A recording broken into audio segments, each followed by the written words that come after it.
Okay, this is Jacob Schmitt with deerhuntingschool.com. I'm sitting here looking at a piece of property that a commenter had asked me about. First of all, I just want to kind of, talk about it just for a brief second. He's done quite a bit of, some management on it, some management practices and things like that on it, to improve the habitat for the deer.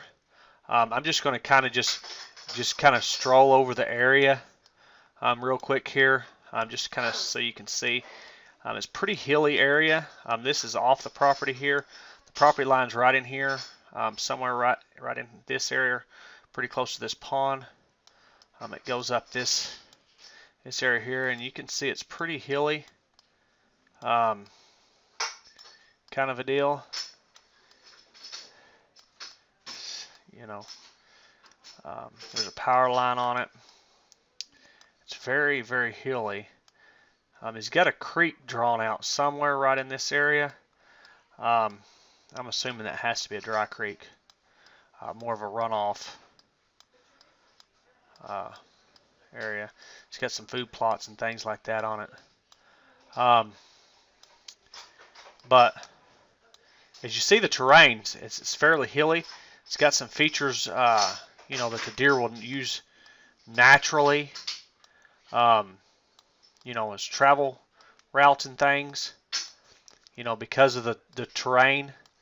Hunting the wind on it's going to be a, kind of a tricky job, because of terrain. When you have wind direction and terrain, affects the wind and stuff, and you can find that out in my How to Hunt the Wind online course. I talk a lot about that.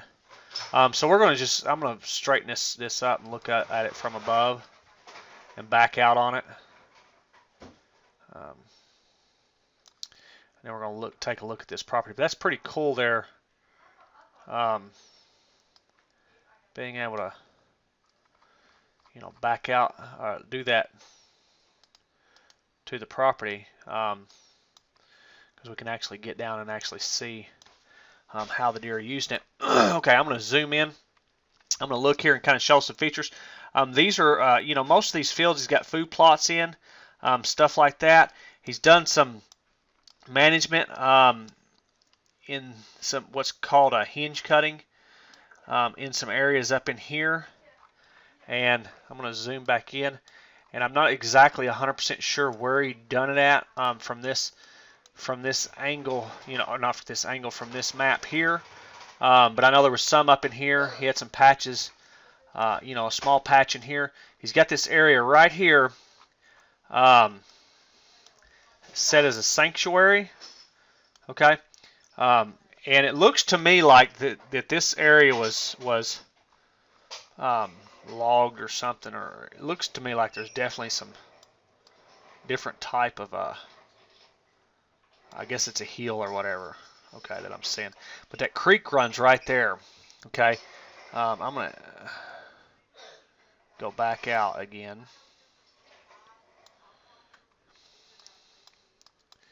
But he's definitely got some good stuff going here on the property.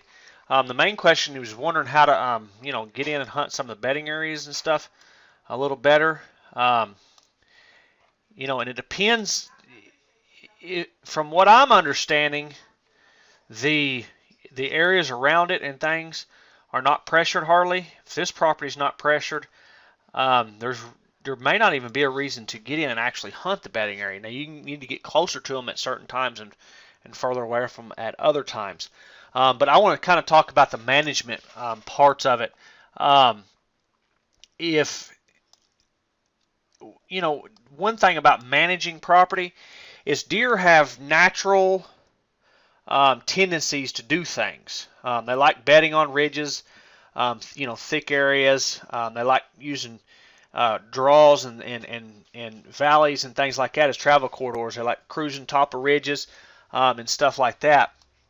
And if you enhance them areas, you're naturally, you're enhancing the area that the deer already want to use anyways. Okay, and then the other thing I want to talk about is you've got this sanctuary here. Okay, I am definitely seriously, if it was my property, I'm going to be including some area in the center include one of these food plots within the sanctuary. Include,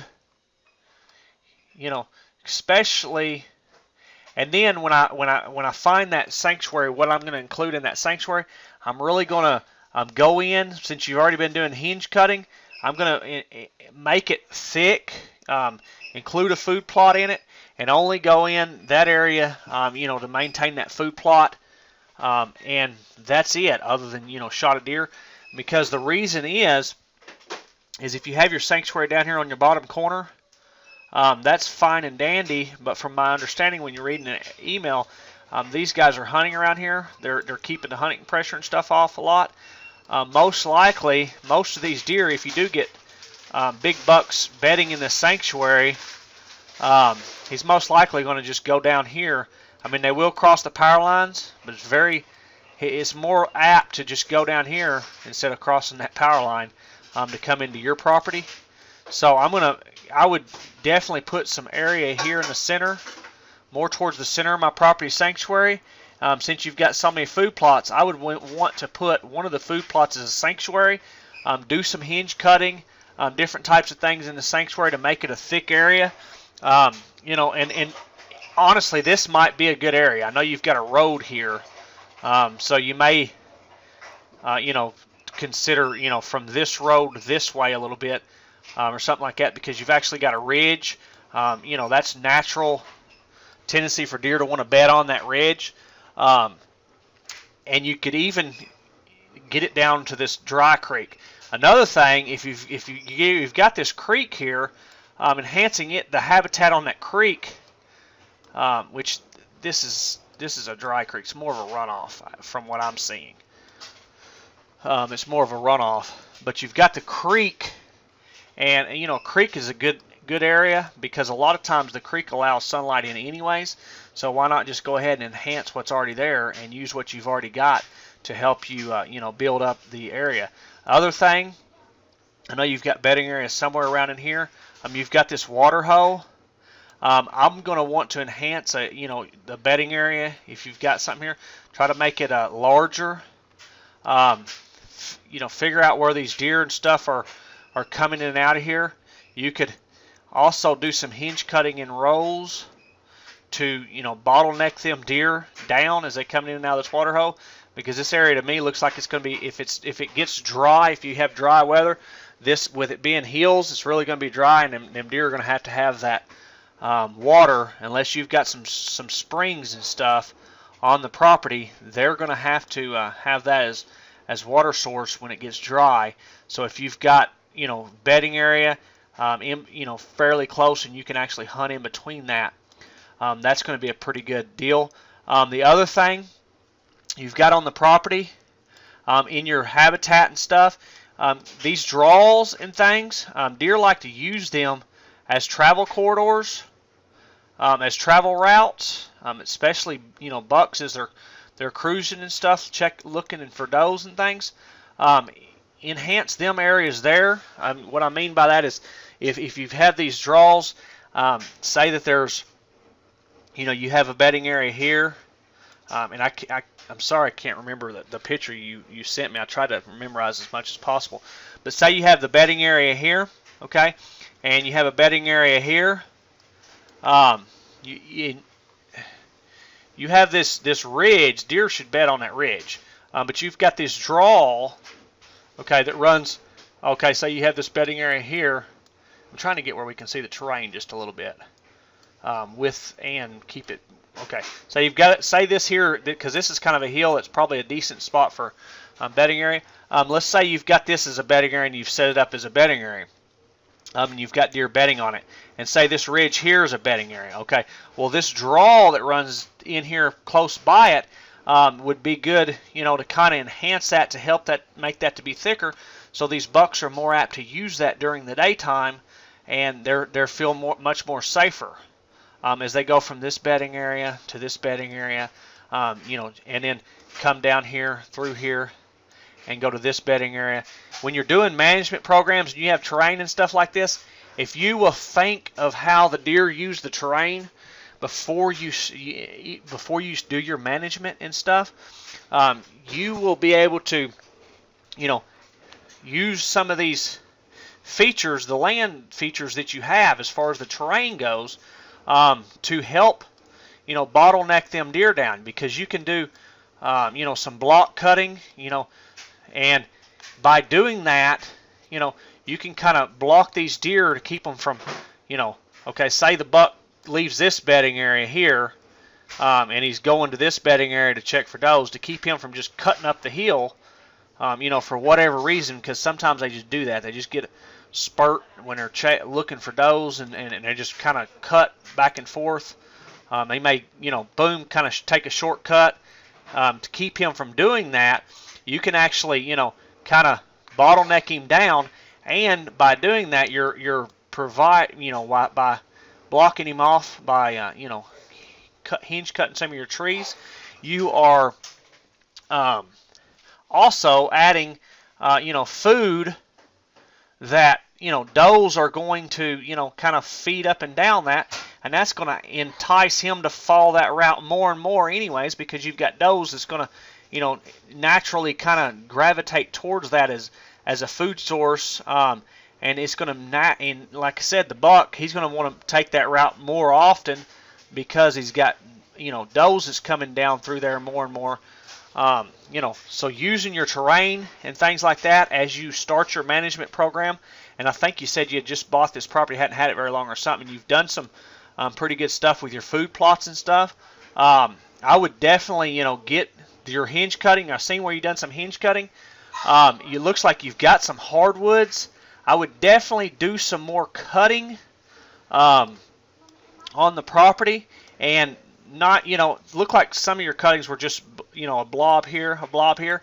I would definitely start cutting areas, like say the creek, longer strips, instead of just cutting, a blob, okay? Because what deer are browsers, they like to move around as they feed. So let's just say this creek area, okay?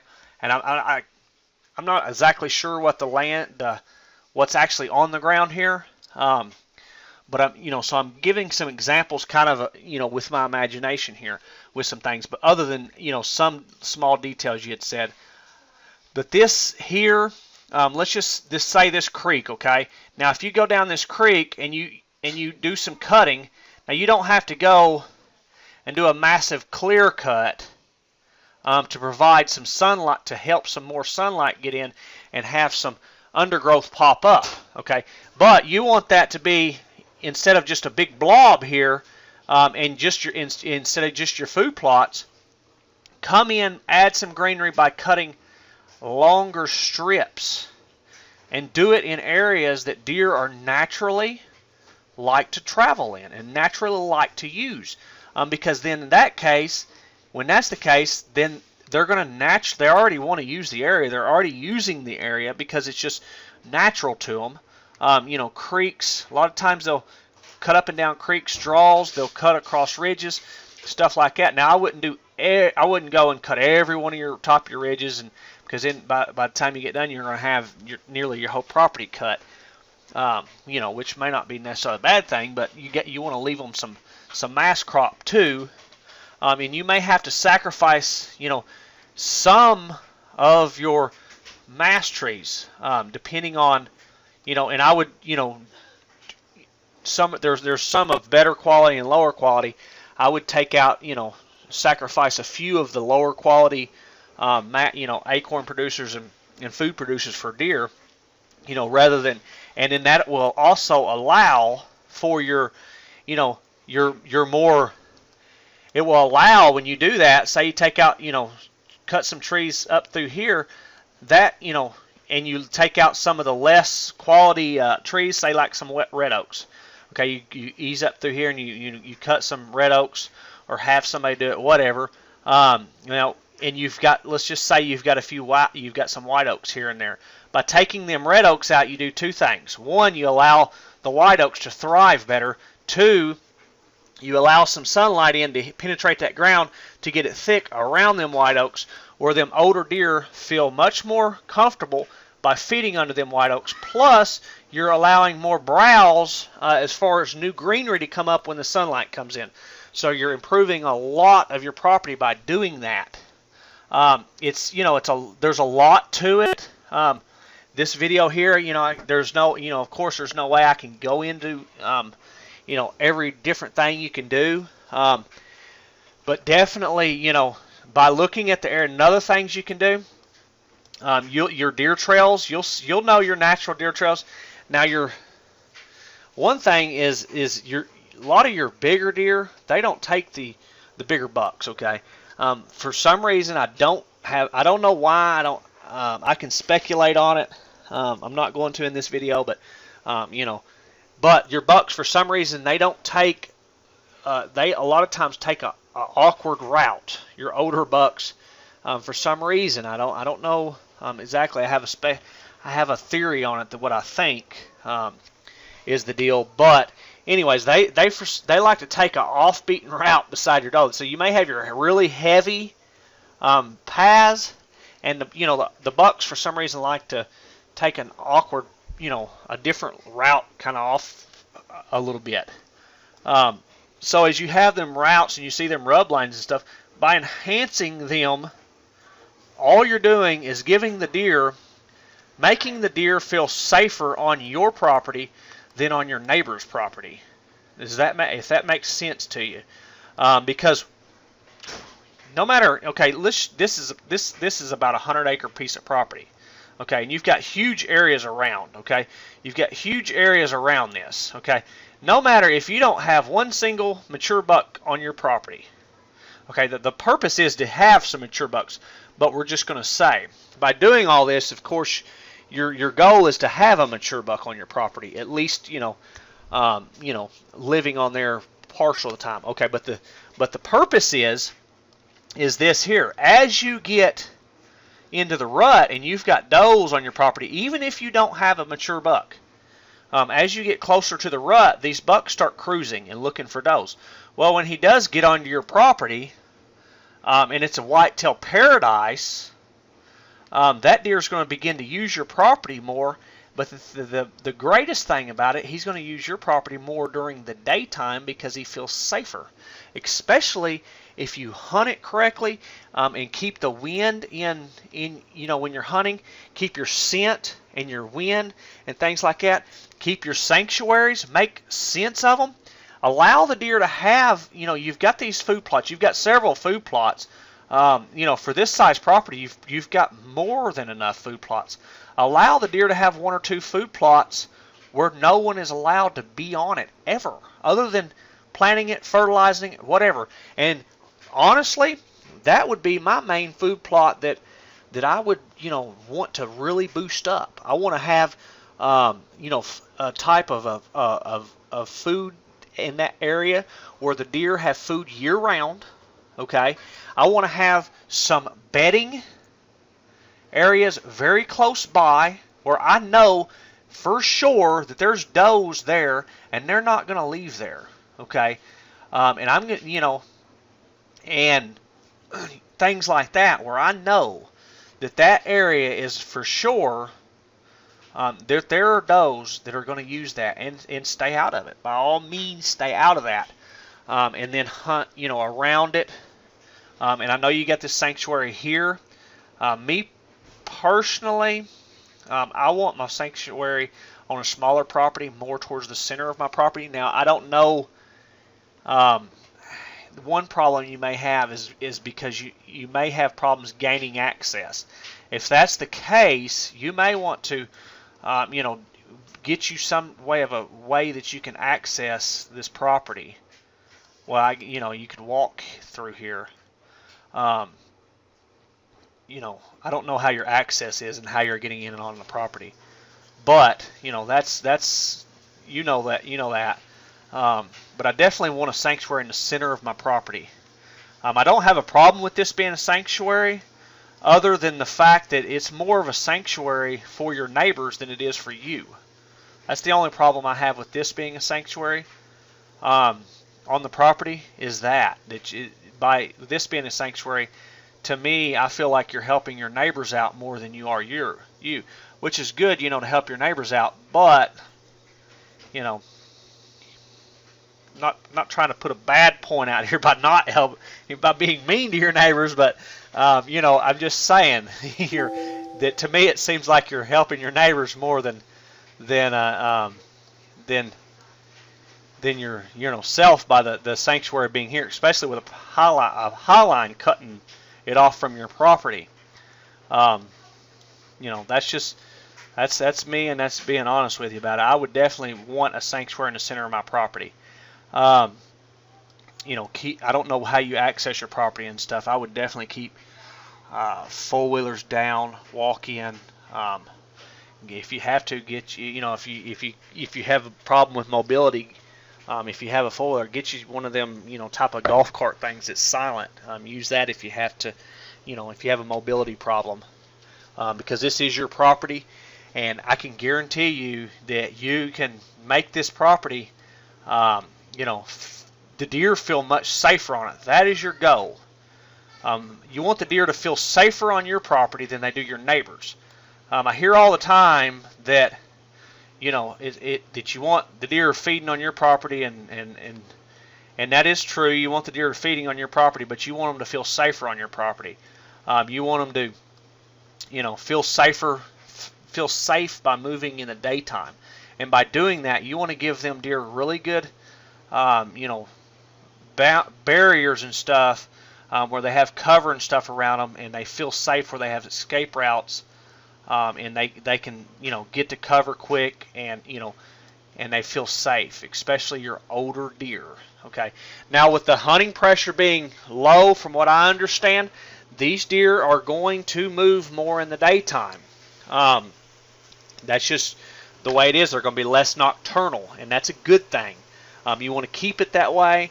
You want you know, your neighbors, you want your neighboring deer, you know, of course you want them eating on your property. But main thing is you want them to feel safe on your property, and you want, you know, you're going to have you do all that, you're going to have deer bedding on your property, and using your property. And when you have does on there, of course in the rut you're going to have bucks. If you can't get a buck to live on your property, you can dang sure pull them in. And you do it right, they're gonna live on your property. The thing is about bucks and does, a lot of people don't realize, is they avoid each other. Well, I think it's more they don't hang out other than a very narrow period of the year, and that's during the rut. Bucks, you know, bed in they're, you know, away from the does. Does bed away from the bucks, you know, whatever the reason.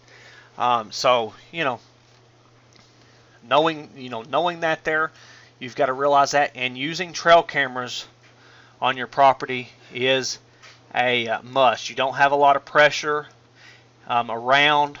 You know, start using them. Use them a lot. Let the deer get used to them. And that may seem weird, you know, but on pressured land, I'm really cautious about how I use trail cameras. You want to use them, know what you've got, know how you want to use them to learn how the deer are using your property, and you can use that information to enhance your property more and more and more. Hope you enjoyed the video.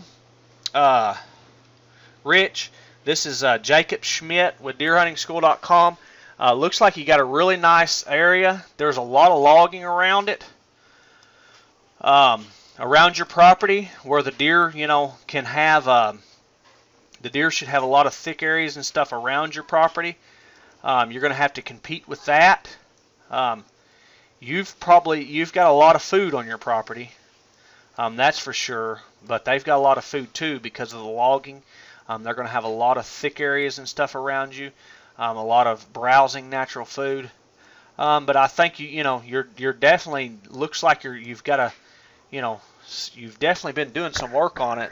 Looks like you're, you know, not afraid to spend some time on improving your property to make it, you know, better for the deer.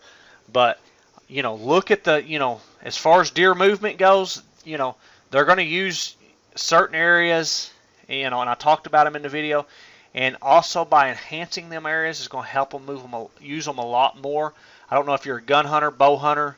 You know, if you all gun hunt and bow hunt, you may use, depending on how you're going to hunt the property, depends on, your strategy too on, laying down a management program, because if you're going to bow hunt a lot, you're going to have to build you some funnels.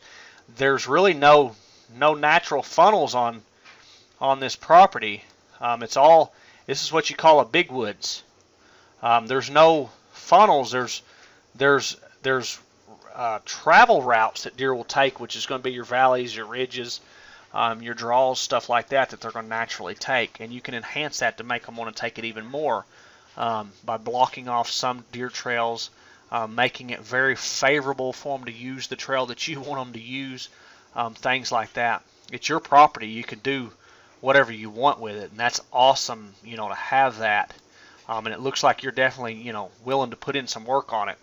So, Rich, I hope you enjoyed the video. Like I said, this is Jacob Schmitt with deerhuntingschool.com.